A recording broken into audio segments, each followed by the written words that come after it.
That's where rapture happens. Not the picture that we have. People will just go will up. just rise and know that. So what are we saying to people? They must continue to stick on God, praise the Lord. Of course. uJesu Christ useyiNkosi. So don't mind these things ukuthi umuntu akahambanga akenza kanga ini, because you'll be stressed more. So don't mind those things. Now is a good time to focus on God. Yeah. Do it like you never did it before. Injalo ngeke size sishintshe. I-rapture it belongs to God. Ningadiscussa, ni-celebrate. Akekho umuntu bekasemqondweni wakaPastor Enigma uma ngabe azozabe nesibindi sokuzofacea le ndaba. Lesikhathi le ndaba ifika, ziningi izinto ezingamanyala etrendisanayo la emhlabeni. So now abahambanga then they are depressed. Some they say, hey, asihleka abantu bathini. Yeah. What message, man? What words we can give those people? Bazalwane nine bekade senijabulile phela, wonke umuntu uyajabula, ajabulela ukufika la bekafuna ukuya khona.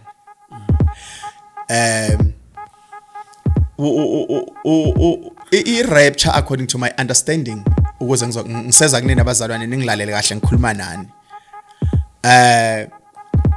uNkulunkulu usuke restarta yonke into. Udlulisa okudala abesofaka okusha. Ginina makholwa nine ensindisiwe. Welcome to the Durban Show. Of course, I go by the name Christmas. You already know I'm doing the best show. Even James knows. Otherwise, on sound and camera, this thing is usual. I got my man James, and on my right, I got my man Kandapela. Is one story at the time, and one testimony at the time is God's time. If you're new to the channel, where have you been? Please subscribe, press the notification bell, as well as join the membership, and also donate our details shown after the disclaimer. Thank you so much for watching adverts and also liking the episode and sharing it. We really appreciate it. If you want to buy our t-shirt, only cost 300 Rand. You can take our number and WhatsApp us. If you want to vote for us, you go to www.sasmaaward.co.za as we nominated as the best podcast of the year. Otherwise, James, how are we on grace? Yeah, we on grace. We have to. We got you today. 24 September 2025. I can't wait to pass this rapture. Like to 27, you know, I can be free. Okay. Spiritually. But to be honest, spiritual was something, man. I like the shift and or whatever, but it might not happen. Yeah, conscious bro. Spiritual, trust me. Not a physical rapture, yeah, but something happened, dog. I don't know. There is something happened, especially with what Usipo said. It takes place somewhere in the spiritual realm. Yeah. That's where rapture happens. Not the picture that we have.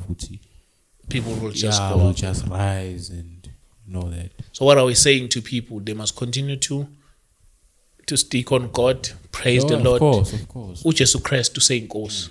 So don't mind these things ukuthi umuntu akahambanga akenza kanga ini, because you'll be stressed more. So don't mind those things. Now is a good time to focus on God. Yeah. Do it like you never did it before. So pray again, do it again.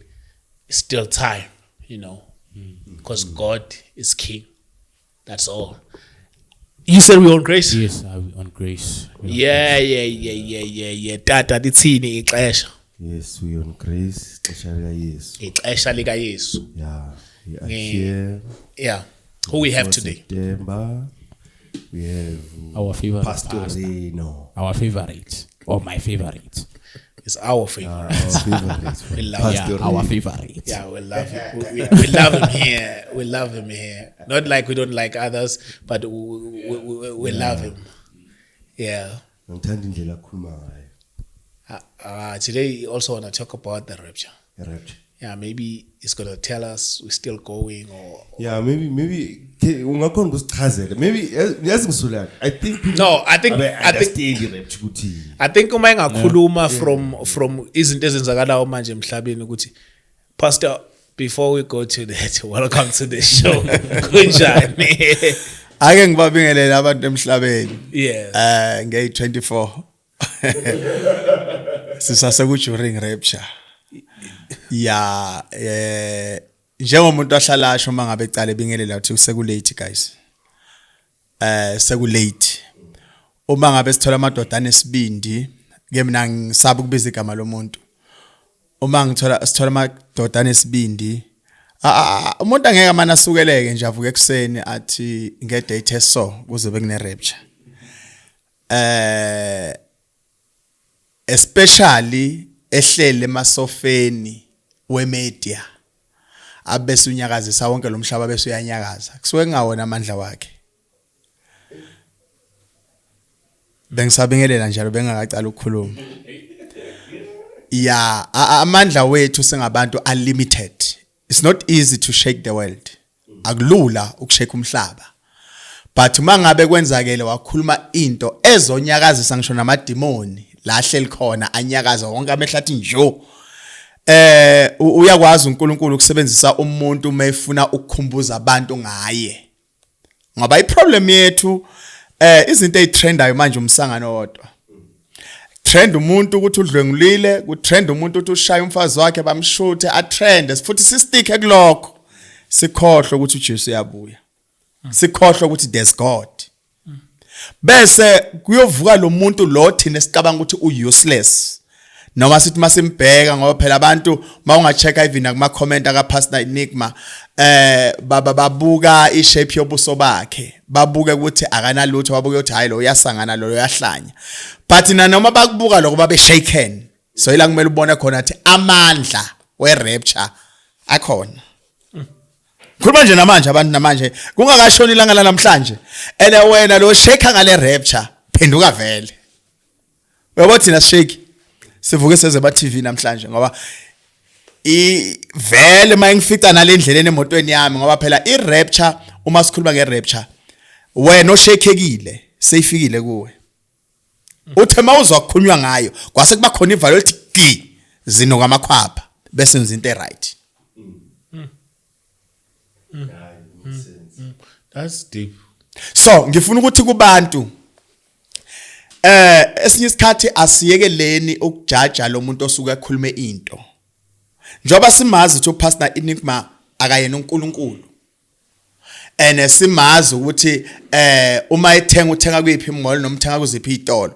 But mase kafinyelele ezingeni lokuthi akhuluma izinto ezizonyakazisa umhlaba unyakaze. Ngikhuluma ukuthi namhlanje le TV sikhuluma ngale ndaba. Ubani onesibindi esingaka ongakhuluma ngento ezonyakazisa isangoma. Nyakazisa umuntu esimbiza isidakwa. Nyakazisa ngisho nalabantu esibabiza amaphara. Babheke wonke umuntu amehlo akhe abheke 23 September. Mawuthi uyabheka kukhuluma ngokuthi rapture is belonging to God. Okusho ukuthi nalebe kakhohlwe ngoNkulunkulu manje uvele wakhombula. So this thing came for a reason. That's perfect, man. Mina ke Nayo rapture. So vele seyifinyelele kuwe. Wena osozwile kwanyakazeka mangabe bekwenzakele wathengisa ipholo lakho or wathengisa umuzi. Njengoba sothengisile uyocala phansi uthola umuzi omusha usezweni elisha irapture seyishayile ihambe nokudala kuvela okusha. Amen.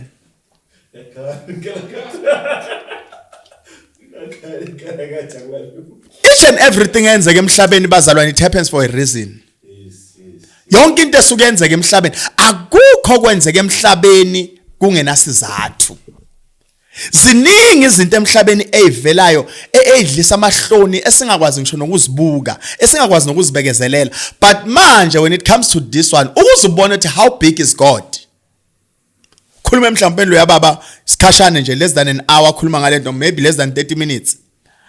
But inyanga yonke abantu bahlala bafocus abanye bebanga esontweni baye bayothala amaBhayibheli baye esontweni labe kade bangakhuleki bakhulekile amazulu ayahlokoma Ngoba into ayifuna nje uNkulunkulu ukuthi akukhumbuleke empilweni zabantu. The reason why isimo namhlanje sinjena ukuthi since sathi masikhula sezobathi uJesu uyabuya angeke aze abuye ngalendlela esim-expecte ngayo nale rapture ngendlela thile besiqabanga ngayo ayifikanga ngaleyo ndlela leyo. Uma ngabe wena boyilindele ngalendlela ukuthi kuyovela ukuthi emhlabeni kuthi kube mnyama leyo 3 days sikhuluma nje abanye kulamalanga la khulume ngawo Pastor Inikba vele ifikile kubona abanye sebadlulile emhlabeni abekho and bakwazile ukuthola ithuba lokubuyisela impilo zabo kuJehova base bayafa ngoba izwi beselifikile.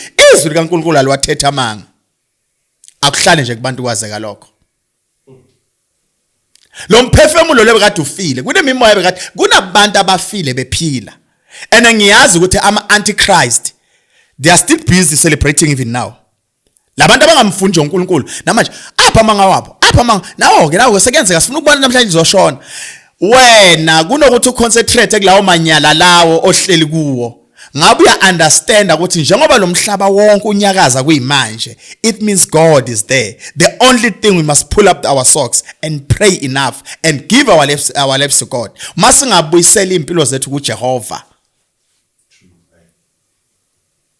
I-rapture ke leyo lengikhuluma ngayo ke bengidlula ngibingelela ke bakithi emhlabeni bengibingelela nje impela umfundisi wamaqiniso angeji ke mina mangikhulumile futhi ke uma ungaba nombuzo ke soyobuza khona ngale kuma comment ianswer uzoyithola khululeka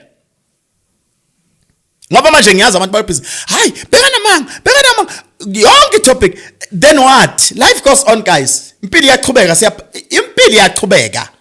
ukuthi ugesi uhambile noma uhambanga ukuthi asikulungiseni bafethu asikulungiseni ukuthi ugesi uyawacisha or awucishanga. But let me tell you something, i-rapture le kukhulunywa ngayo bayifilile abantu and ubani umuntu onganyakazisa umhlaba wonke is only God. Ngabonke uDJ nabo lapha noma ngabadumile uyezwa ukuthi hayi beka bahlanyise eSoweto, hayi beka bahlanyise eBekersford, hayi beka bahlanyise eCape Town, kodwa uNkulunkulu yena himself unyakazisa umhlaba wonke.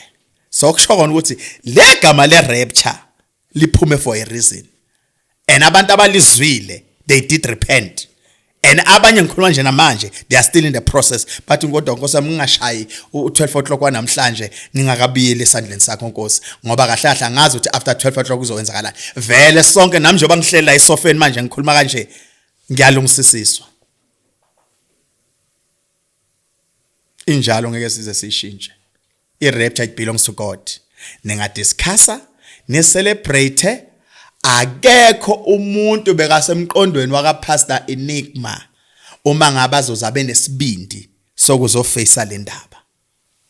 And lesikhathi le ndaba ifika, ziningi izinto ezingamanyala etrendisanayo la emhlabeni. Ziningi izinto ezokukhohlakala ezenza ukuthi umuntu abe again ama followers, ezenza ukuthi umuntu anakeke. So for example, Pastor Enigma mayekhuluma ngokubuya kaJesu. Uma ngabe mhlawumbe kuphuma kuye, what is gaining on that? Uzuza asa sengiyayibuzela nje yini into ayigainayo ngalokho. Ngoba zikhona izinto beyangahle mhlawumbe nakhohlisa abantu ngazo ezingamfakela imali. So this thing uma ngabe ekhuluma ngerapture yaka Jesu yokubuya kaJesu noma mhlawumbe yokugoqwa komhlaba, which means uNkulunkulu deep behind everything ufuna ukubuyelisana nomuntu wakhe. So wena njengoba ujahe ukuthi manje kube mnyama, for example mangathi ngiyayibuzela nje njengamanje kuvele kube mnyama mangiceda ukukhuluma la, are you ready yourself wherever you are? Uma nje ngingaba mnyama nje manje kuthiwa manje sekuphelile kunokuthi ube busy ulungisa indaba zakho wena ucheck ukuthi uPastor Enigma utheni.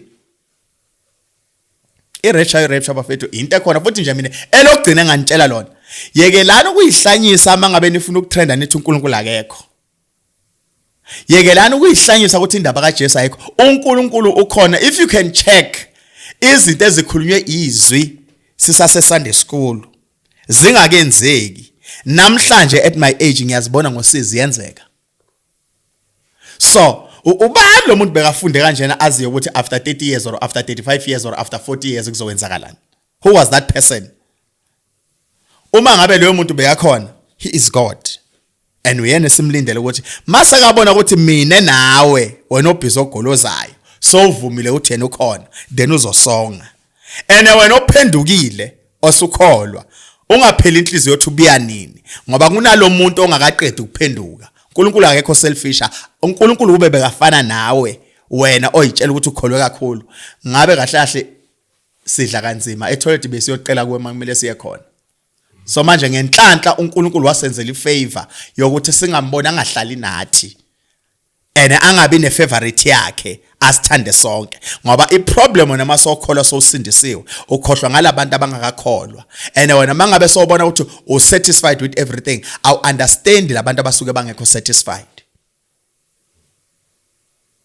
irapture vele ngabe icalile khona kwayizolo inkinga ukuthi awazi ukuthi izolo emthatha bekwenzakalani awazi ukuthi eNelspruit izolo kwabanye abantu kwenzakaleni awazi ukuthi namhlanje Soweto lapha kamakholwane bekwenzakalani ebusuku wena usazibonela nje wena self ube sofuna ukutreata yonke into according to your thoughts ngeke zasukele kumuntu bakithi azonyakazisa umhlaba owathatha phela amandla ngaka ngoba lento siyikhuluma namhlanje la naseThekwini eKZN basase busy bashake kuyimanje nasevenda bashake kuyimanje some other people as I'm telling you ukuthi ba busy baqolisa abanye basagudela ngamadolo bayathandaza and that thing itself uNkulunkulu unikeza abantu iqolo and then makabanikeza abantu iqolo uyaqala uyabarepentisa bayabuyiseleka endaweni yabo and abantu sebayaqala baqala impilo entsha and impilo entsha uyiqala vele after the rapture so unoqala ukwenza izinto ezintsha from izolo namhlanje awuyifilile yiyo vele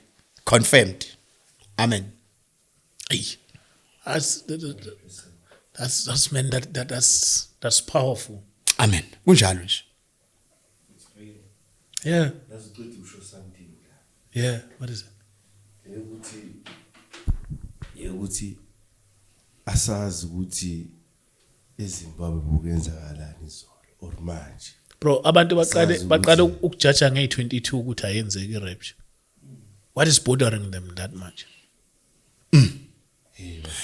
yini lento enza ba concentrate yini lento enza ngoba kahle masikhuluma iqiniso lonke if I come with something ngiposta something kuba nabantu mhlawumbe abawu 30% abahambisana nento engiyipostile abazusana nayo kube nabantu abawu 40% aba against yona bese kuba mhlawumbe nabawu 30% abeme in between ngithi ke lena yona yodwa why inyakazise iLesotho yanyakazisa iZimbabwe yanyakazisa iNatal yanyakazisa iwhatever wonke amehlo athi njo vele lithi izwi masekabuya wonke amehlo yakumbona so njengoba zonke ingqondo namehlo bezithe njo something is happening was a shift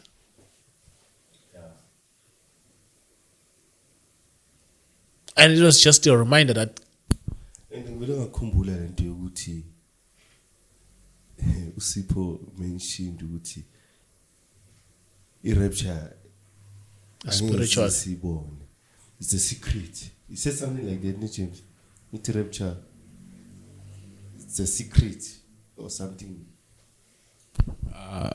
I'm not sure, but what I know ukuthi vele uthi it's not here on earth akusinto soyibona la In the spiritual.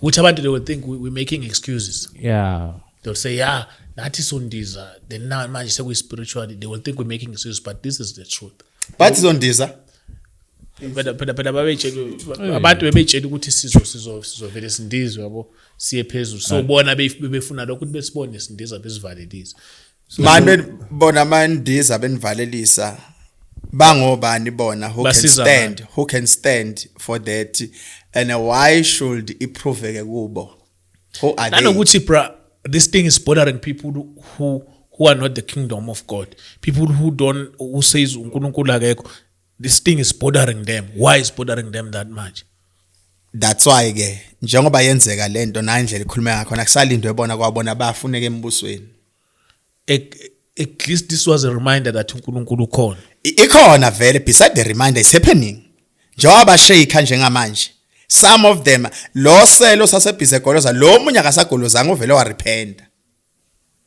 there is something good that come out of this amen lokuthi ufile ngendlela ongakase wafila ngayo remember our God is inside us and that's and all, uNkulunkulu we cannot see him ngamehlo. That is why mangabe ufuna ukukhuluma nawe wenza lezi zinto ezingenziwa abantu.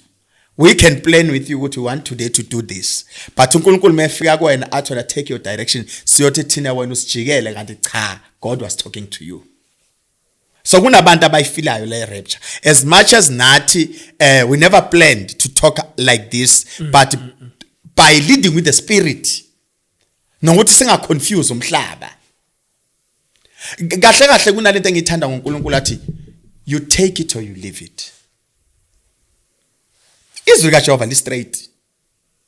You are not forced. Uyathatha noma uyayeka. Uma ngabe uNkulunkulu bekakhuluma nawe, labantu abasuke bakhuluma noNkulunkulu noma uNkulunkulu asuka akhuluma nabo, bamuzwa kangcono than labantu asuka uNkulunkulu angakhulumi nabo. Ngoba into engihlala ngitshela abantu, angeke nivuke nibone uFaro waseGibhithe ephendukile khohlwane. Ngizoyiphinda leyo. Ungashumayela ukhihliza amagwebu, wenzeni as much as uFaro wahlula uMoses eshintsha inyoka igwinye zonke. uFaro wahlula amaqoqo egqwele mawuthi uyaqamela phezukwalo. So akusukuhluleka, there are people uNkulunkulu abadala ngamabomu ukuthi they must be stubborn so that azothola iplatform uNkulunkulu kwenza izimanga zakhe abantu babone amandla kaNkulunkulu. Yingakho ngithi mina akanawo amandla uPastor Enigma alone to shake this world. Ukuthi enze nokuthi ngidle lesikhathi ngikhulume ngalento. Wathatha phi lawo mandla lawo Nkosi yamntana wenkosi nimbona nje. Wathatha phi? Yini lento enza ukuthi ishake amaloya. Ishake ngisho nale kophala, ishake nabantu abaseyitulweni eziserious. But that are educated them more than Ngizwisa abantu abanezimali ukudlula yena. Bashakeka abanye ngiyabona phela Nkosi angazi uyazi sengicabanga ukuthi ngithengisa umuzi wami izinto enjengalezo. No, ungathengisa umuzi, rependa. Simple. And what we can say to people who like right now they feeling those Christian who took it like they would go up, so now abahambanga, then they are depressed. Some they say, hey, basihleka abantu bathini. Yeah. What message, man? What words we can give those people? Bazalwane nine bekade senijabulile phela wonke umuntu uyajabula ajabulela ukufika la bekafuna ukuya khona.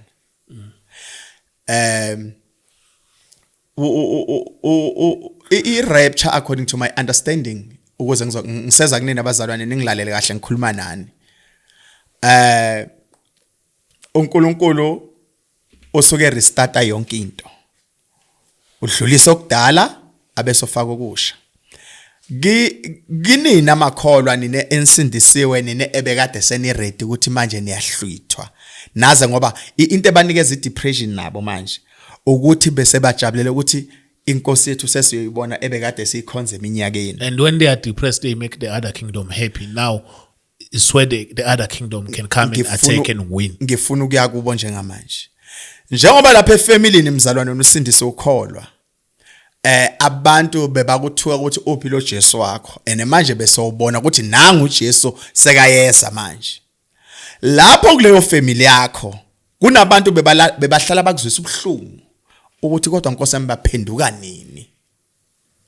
Yibona ke wena mzalwane ababamba ukuthi wena ungahlwithwa. Njengoba bathanda as a family abakwazi ukuthi basalele emuva. uNkulunkulu sababekezelela ukuthi nabo lesikhumbuzo lese rapture lena esizwile ngalenceko uzama ukukhumbuza bona nje ubabona ke lesikhathi kukhulunywa ngokubuya bese beqala besondelana nawe bekuvalo. Manje they will take a right decision yokuthi kodwa Nkosi yami uma ngabe kuphele 2 days ngithuke ngaloluhlobo, it means lento ekuthiwa uNkulunkulu into ekhona. Lesikhathi baphenduka ke wena mzalwane, yilesikhathi uNkulunkulu sekazoyenza this thing officially. Okwamanje it was the reminder even to those people abalahlekelwe ithemba ukuthi uNkulunkulu khona. So nine bazalwane ningakhathazeki ngoba labantu esibathandayo njengawe mama usindisiwe ubaba endlini beyangakasindiswa. Nawe baba uyakholwa kodwa umama uyambona ukuthi beyasana indlela zakhe. And then baba ekhaya uyakholwa nomama but abantwana niyababona ukuthi bebeyigruvela bayiphilela nje ba relaxile. Kodwa nibonile since nizwele indaba ye rapture ukuthi wonke umuntu beka focus. 6 o'clock abanye bebenza short sebasendlini. into abangakaze bayenze empilweni zabo zonke, but because of this prophet esiphumile bese ba disciplined abantu. Abanye bahlukene nama okapi, bahlukana nezibhambe kade bayiphethe wathi yo I can't do this. Sengizwile ukuthi uNkulunkulu uyabuya. Baningi abantu abasindile ebekumele ngabe abanye babulewe.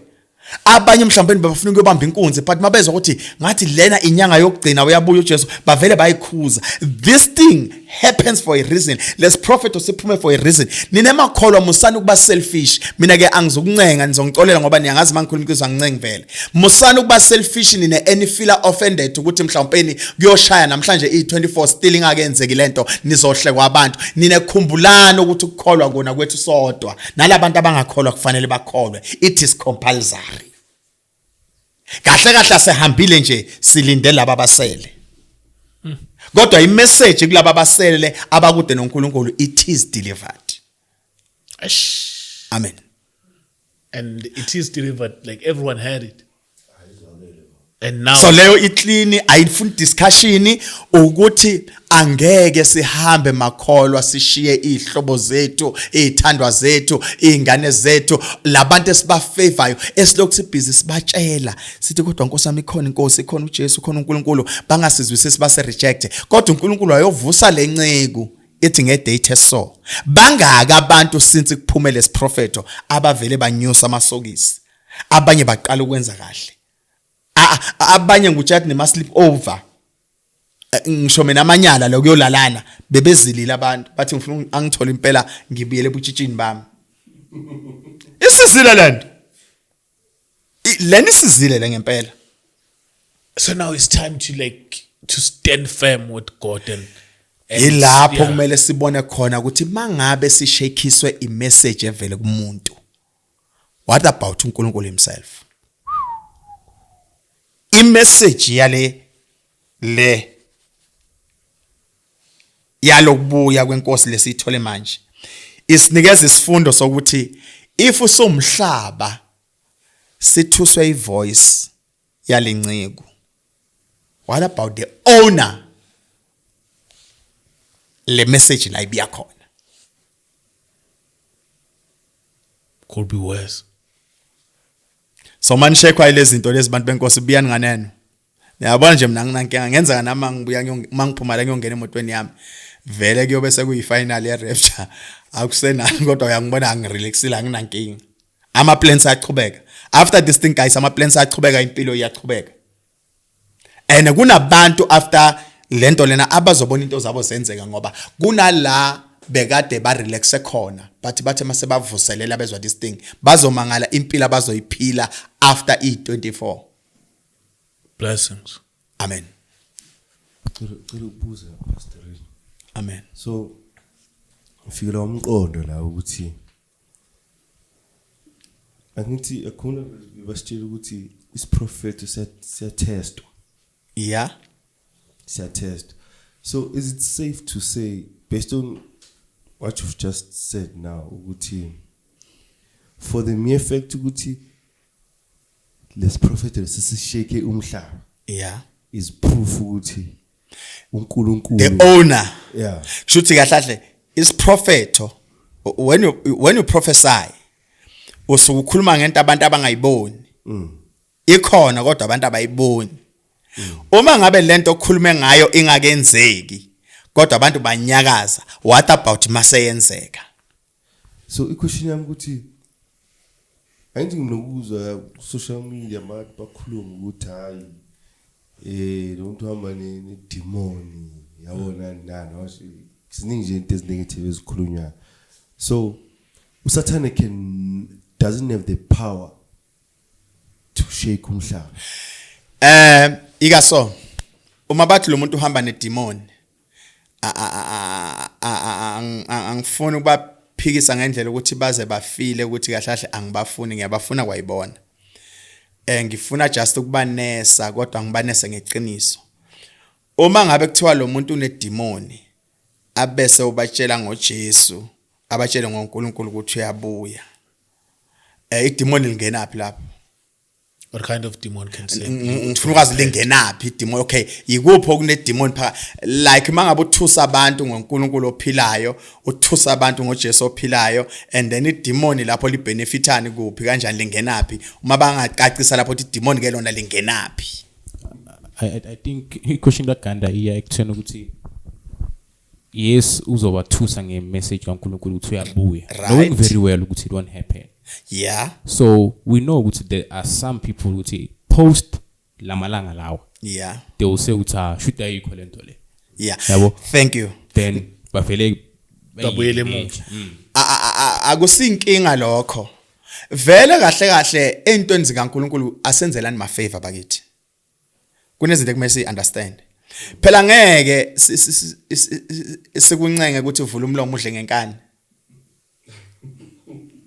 Anima ulambile uyaziyela esitsheni. So manje mangabe sithi naku ukudla. Maybe wokuqala awuzwanga. James, your food is in the microwave.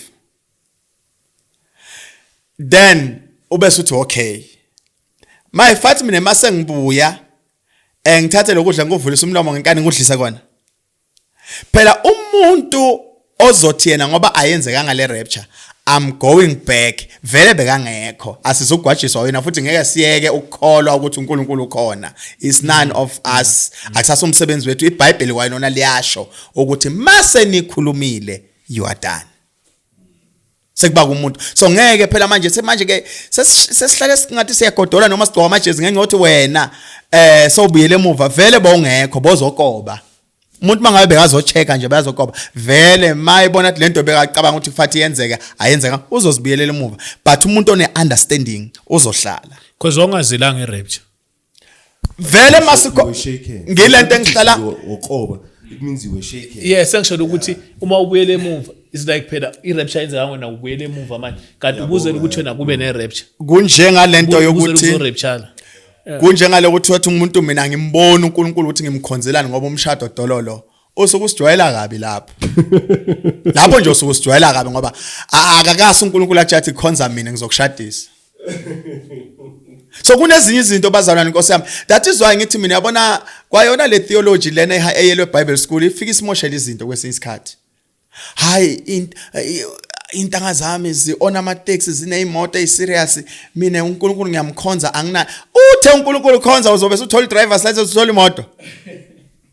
Angeke bazalwane. So kunezinye izinto bazalwane kumele ukuthi singayifilisi guilty thina njengamanje ukuthi inceku le kwayona inceku la ikhona khona futhi ngisho ukuthi ayithukile ihlalele futhi yena usalalela okunye futhi uzobuya futhi azositshela okunye. Yazisisa nina nokuthi busy ke nijuluke nodwa la nijuluka khona hayi la nkinga yabo nje. Yazisisa akana ndaba ngoba that thing ifikile uyidlulisile and labe yakhona ibasizile. Amen. So manje ke kunezinye izinto lento engizama ukusho ukuthi sesimanje kumele abantu bafile gethi ukuthi okay eish uyazi this thing lena manje sezoyenza ukuthi amakhola wethu abiyele emuva ngoba kusho ukuthi ke lento lana no kanti bona isikhathi akhola bekaze na ukuthi waya ngasitshela ngaqala ukuthi nge23 ne24 uyabuya u24 25 uyabuya uJesu. Lesikhathi akholwa na ukholwa ngoba ebona ukuthi uThixo ulungile and ufanele ukudunyiswa. That was the matter. Now it shows your reasons why you were believing to God. Amen. Yeah. The reason our God is good all the time and it deserves to be praised. That is the thing. Ukuthi ufika nini uyasihlwitha khona nje mangathi uyawushintsha umqondo uNkulunkulu ngoba phela ekuqaleni masizwa waphuphisa umhlaba ngamanzi wase uyabona ukuthi iphunga leli labantu ababulewa amanzi nezinyoka nani ngeke sengizosebenzisa umlilo. Uma mhlawumbe angakhuphula umcondo wakhe manje uthi cha sengizovela ngivula umhlaba wonke nje yonke into wele phansi kwenhlabathi. Sekufathi aphinda uyazotshela wena James uthi okay manje sengizokhupha umhlabathi. Hey kunenye department engafuni thina manje. Asambeni uma ngabe namhlanje kushaya 12 o'clock irapture ingakafika ngendlela oexpecte ngayo. Wena the only thing nje kuphela ukuthi uke waba focus for 30 days after uvele isiprophet. Waba focus kuNkulunkulu and wamufila ngoba abantu abaningi bamfilile uNkulunkulu kulesikhathi lesi. Abamfilile. Ngithi mina nesangoma sona self bese sebenzele emathwaseni fast. Uyadlala. Uyadlala wena.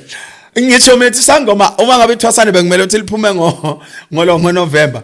ngo-October umkhiphe fast uthi ahamba ayo rapture ayo rapture kwakhe le yabo wonke umuntu usebenze serious 6 months ebenza 3 exactly hayi vele ngiyakutshela umuntu lebe kumele uthi umuntu lebe kumele uthi aphume nge3 zaka October uvela umkhipha nge21 zaka September enzela ukuthi uvula le rapture imthola yedwa akafuni into zomphazamisa because yazi ukile yabo exactly so manje ngisho ukuthi this thing for ukuthi ishake wonke umuntu ama plans guys kubantu kahle i-calendar yabantu iye yashintsha because of this prophecy so njengoba ishintshile who's powerful who can change this who's powerful ubani onamandla ongakwazi ukuthi ashintshe uJames ashintshe uPastorino ashintshe ubani ashintshe nabantu abangekho lapha baluka busy sikhuluma nje abanye namanje baya driver badlala igospel emotweni into angakaze wayidlala Spotify is very nice songs for gospel and even the government, even the president, Umayen's speech doesn't shake the world like this. Something that is important that affects you every day. Yeah. The bread might go up, everything might go up. Never shake anyone like this. So ngisho ukuthi ke ivele ngendlela besi expecting ngayo noma ivele ngendlela bese nga expectanga ngayo. Once ugcwalisa iform eofficeini kunalaba bhala khona ukuthi ufaka ama details wakho bese bathi office work only so le rapture le la sibona khona ukuthi ayenzekanga ngendlela lethine si expecting ngayo vele I belong kithi it's an office work only ekaNkulunkulu njengoba ubona manje seyaqala ukudida manje phuma kuko life goes on continue with the form where you have to feel God uzungakhohlwa ukuthi God feel is it there where you're supposed to feel it. Amen. Hey, Pastor Reno, that's a great one. Iqiniso nje li straight asifundi indawo sikhuluma nje straight la iqiniso linjalo iqiniso limile linjalo iqiniso limile linjalo our God is true uNkulunkulu wethu esimkhonza uNkulunkulu weqiniso akakwazi ukuthi naye out of all the pastors abanama bodyguard abo pastor laba abamba ngemoto ezinswempu bangakwazi ukuthi benze into evela inyakazisa umhlaba bese kuyosukela iningima wenkosi inkosi yamavela akhulume into bese kuhlanya wonke umhlaba hey uNkulunkulu uthe manje ngenze nikhulume ngiyovula umlomo edwaleni lekhulume nangu iningima ungahlangana naye lapho indlulele yena mhlawumbe umnezi 10 rand uthengisa inkwa ulambile but uyikhulumile into ezonyakazisa la ebuyisela ziningi izinto ezikhulunyelwe yababa ezikwazile ukuqoqa abantu babiyele esimeni even before le rapture ziningi izinto to be honest angimazi angase ngahlangana naye yeah futhi angimazi ngimbonela khona le ma TV so kodwa ziningi izinto ayikhulumile eziqinise ezi straight so i problem ukuthi thina sengabantu kwesinye isikhathi sifuna ukubona ukuthi lento ikhulunywa ubani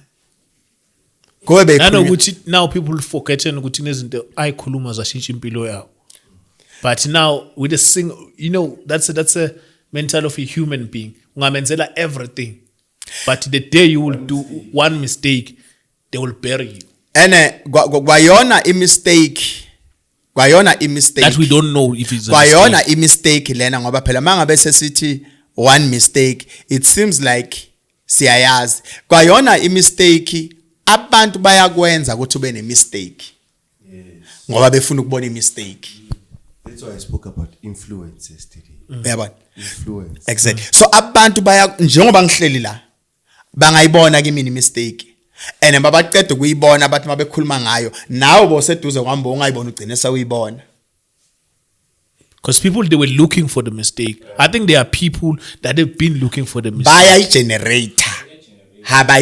a generator they create a mistake on top of you. So that is why ngithi mina emhlabeni sisizwa yilento efihlakele uNkulunkulu ayibekile ey confident.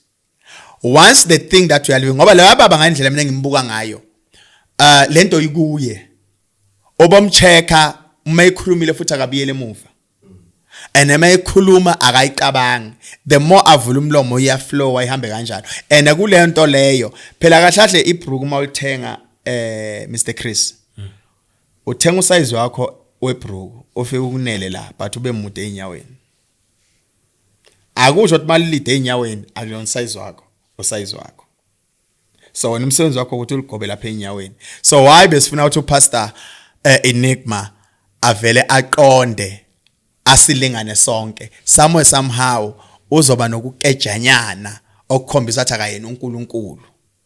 And ezinye izinto ezingahle zifike kuyena zilethwa uNkulunkulu kwayena akakase wahlala noNkulunkulu akasingilosi umuntu uzozibeka asebenzisa ubuyena bakhe vele ngoba umuntu ziyophuma ngendlela yobuntu hayi kaNkulunkulu. Amen. You know, I didn't expect you would go this route, but I'm grateful that you did, because this episode will bring hope to people, and some those who wanted to backstab, they won't backstab if they watch this episode. So I really appreciate it, man. Your last message while we're closing today. I know what you come every day when you feel like you wanna come. You said this is your chair. Yeah, so yeah. No, now manje suyatshengisa ukuthi why you deserve this chair. Awungaswena baphethe isitulo. Isitulo singesabo. We give him Ganda the chair. But I was doubting him. I was like, hey. Wa confess. Yabona rapture isizile. Rapture isizile. Nayi rapture isizile. We are confess correct ukuthi you no, whether you doubted him or not, figure out. Yeah, but I was like, hey, this guy wanna take this chair. I don't trust him. Hey, James. The mic. Oh, we give him also the mic. The mic. So yeah, bro, officially you have the chair and the mic. Nizwile ke lapha ngithi. Angithi ngizwile emakhaya. Yeah. La nihleli khona. Isitulo lesinginikezwe sona ngoba mina kahle I'm the truth teller. Country fixer. How you fix it? I want to end the rapture. Mnarona la, you've brought hope, give me. Yeah. And understanding. We fix it. Yeah, now the benefit of owning this chair is that you just call and say, Chris, I'm coming Wednesday. Amen. Because and me, I will just call James and Kanda, hey, Pastor Reno is coming. Hey, Pastor Reno is coming. And honestly, I just want to thank this platform, guys. Kwesinye isikhathi abantu sibabonga befile. Asibabonga abantu basaphila. Yabona this podcast, this media yala kwa Daily Hustler. Ngiyayibonga kakhulu ngoba I still remember noma ngize ngibe mningi. When I started to preach this truth that I'm preaching, I received a call from Moja Love. And then wasekugijima omunye umfundisi onemali ngoba bekazi ukuthi I'm preaching the truth engaba futhumezi bona wafika wafaka imali ngaba I stand by until namhlanje. I think that was 2013-2014. So namanje lo mfundisi usasekhona lapho wavela wabona ukuthi ngizofika ngiphazamisa inhlelo zabo. So into engifuna ukuyibonga la ekhaya ukuthi nithanda iqiniso enginalo uNkulunkulu angibizele lona and nenzele iqiniso la bengizama mina bengilifinyelelisa town to town but nina nalenza ukuthi libe khona iSouth Africa yonke within 30 minutes. So ngiyafisa ukusho ukuthi ungathi uNkulunkulu anganenza ukuthi noma ngaba ubani angahlafike athi opastor ningasamnikeza iplatform bambani nali imillion nithi abantu abaphila ngale platform they are worthing more than le million osinikeza yona ngoba sinabantu abakhohlakele sinabafundisi abakhohlakele ngeke sikushintshe lokho kunabafundisi abakhohlakele abakwazi ukuthi bafuna bona bodwa bathenga ama platform akusukuthi iSouth Africa yazi ukuthi kuno pastor inofana nami akusukuthi ama radio station awazi ukuthi kuno pastor inofana nami ngize ngaba nenhlanhla ngabizwa iKwekwezi FM. Shout out to them. Yabona ngabizwa iKwekwezi FM and basitshela the very same thing but pastor we are going to work with you ngiyamotivate lapha njalo ngama Tuesday Kwekwezi FM SABC Kwekwezi FM ipisho ilo it is Buyisithemba something like that ngesindebele khona lapho ingena from 9 to 12. Okay. So mina ngingena ngo10:15 ngihlala hour lonke abantu bafone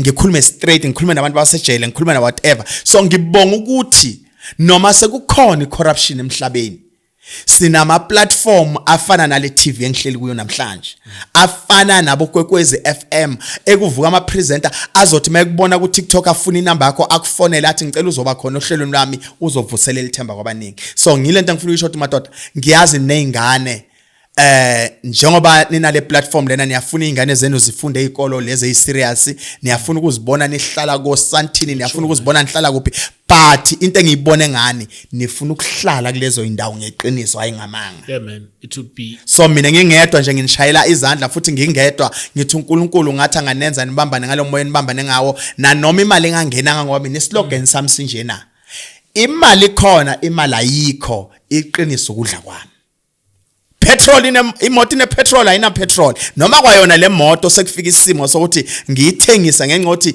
kulambekile noma kuneyinkinga ingekho ngigibele etaxini islogan sami iqiniso so hlalani la nihleli khona bafowethu mina into engantshela nje kuphela mangabe iqiniso lingithethela lingithetha khona la ngibeka la lingibeka khona kini namhlanje ngine believe yokuthi nani lizonithatha lapho liyonibeka kwenye level ningashintshwa imali kukhohlakelwe emaredweni kukhohlakelwe ema TV kukhohlakelwe kwamanye ama podcast uma uzofika ngiyakhumbula mina ngiya kwesinye studio ngithi ngiyo recorder lapha uma ngifika lapha ngizokhuluma ngenye ingoma yami khona ingoma ethi Shumela Mfundisi ethi nisuke nonke nayo igcwala le ko Nigeria nithi ngiyofuna whatever nafike nabulawa isonto awekho amanzi lapha ingculaza wangijikisa lo muntu wase studio wathi I cannot record you lezinto ngoba mina ngikhonza esontweni la kababa uBushiri and uyawathengisa amanzi wayijikisa imali yami ngizo record ingoma nethi ngoba ngikhuluma ngalamanzi but ngathi mina kunokuthi ngimncenge ukuthi ngishintshe ingoma yami sikhona istudio ngizofika ngene kuso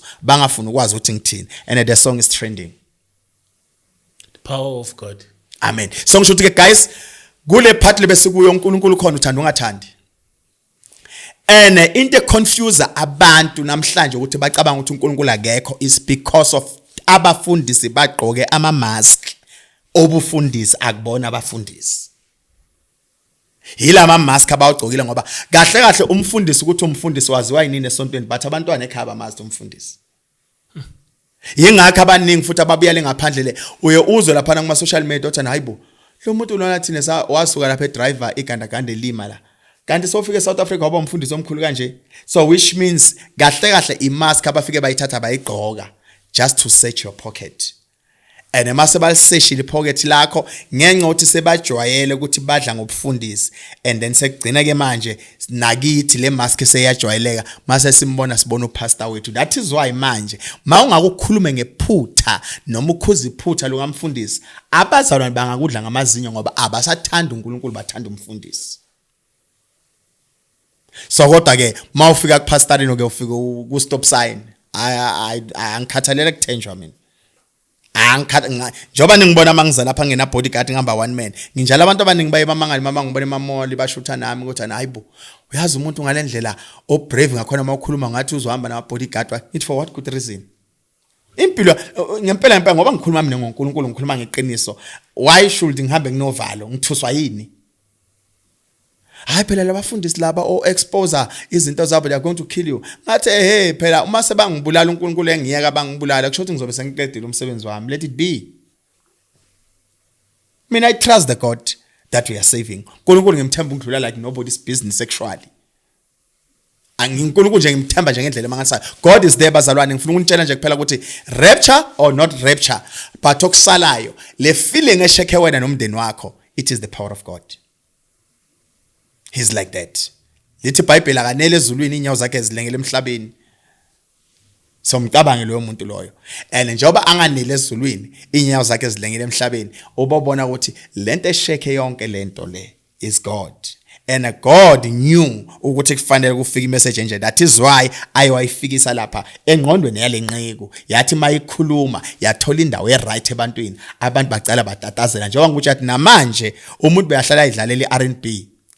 Uyifunile lene gospel phakathi since kuvele lesi prophet. Sikhuluma nje namanje usendleleni. Ushayo lo busy ufake ku repeat. Pastor Jarina, that's a nice one. You can catch him on Kwekwezi FM. Yes. On Kwekwezi FM. Yang no Midlo Love. Lapha Kwekwezi FM ngisuke ngino Midlo Love ke bakithi inkosi yami bayazi ihloko kwesinye isikhathi don't give up. they know ngifika ne topic laphana engizokhuluma nabantu ngayo ukuthi ungalahlekelwa ithemba impilo yakho ngiyamotivate lapha yeah sengisho ukwenza nini which days ngikwenza once nge-Tuesday kusuke kuyi-Tuesday but ngeviki lokugcina enyangeni. Okay. Yeah, so this coming Tuesday I will be there. Manje ukhuluma isiNdebele, uyazi ukukhuluma isiNdebele? Mina njengoba abantu bakwazi ukuzwa uBushiri mekhuluma le language yakhe bathi I receive papa. So kimina kuvele kwafika ukuthi njengoba ngikhuluma le language engikhulumayo as long ngikhuluma iqiniso naMandebele azongizwa. Okay. Amen. I thought yasazi Ndebele ngithi uvalelise ngazo. Akwazi uvalisa isiNdebele? I don't know. Kwazithiwani uvalisa ngesiNdebele? IsiNdebele is more like Zulu, Xhosa, whatever, Swati. Sinjalo. Simnandi futhi ngoba intombazane bathi umntrazana. Exactly. Yeah, so I sengiyavalelisa ke lokho. Otherwise on sound and camera, man, his thing is usual. I got my man James, and on my right, I got my man Kanda Pen. He's one story at the time and one testimony at the time. Thank you so much to Pastor Rino. You will get him on Kwekwezi FM last week of the month, Ngama Tuesday. Lapha zoba motivator, ohlala motivator corner. So please go and support him and tune in. Otherwise, you keep your contract with you. I keep my soul with me, so we clean. James, are we out or what?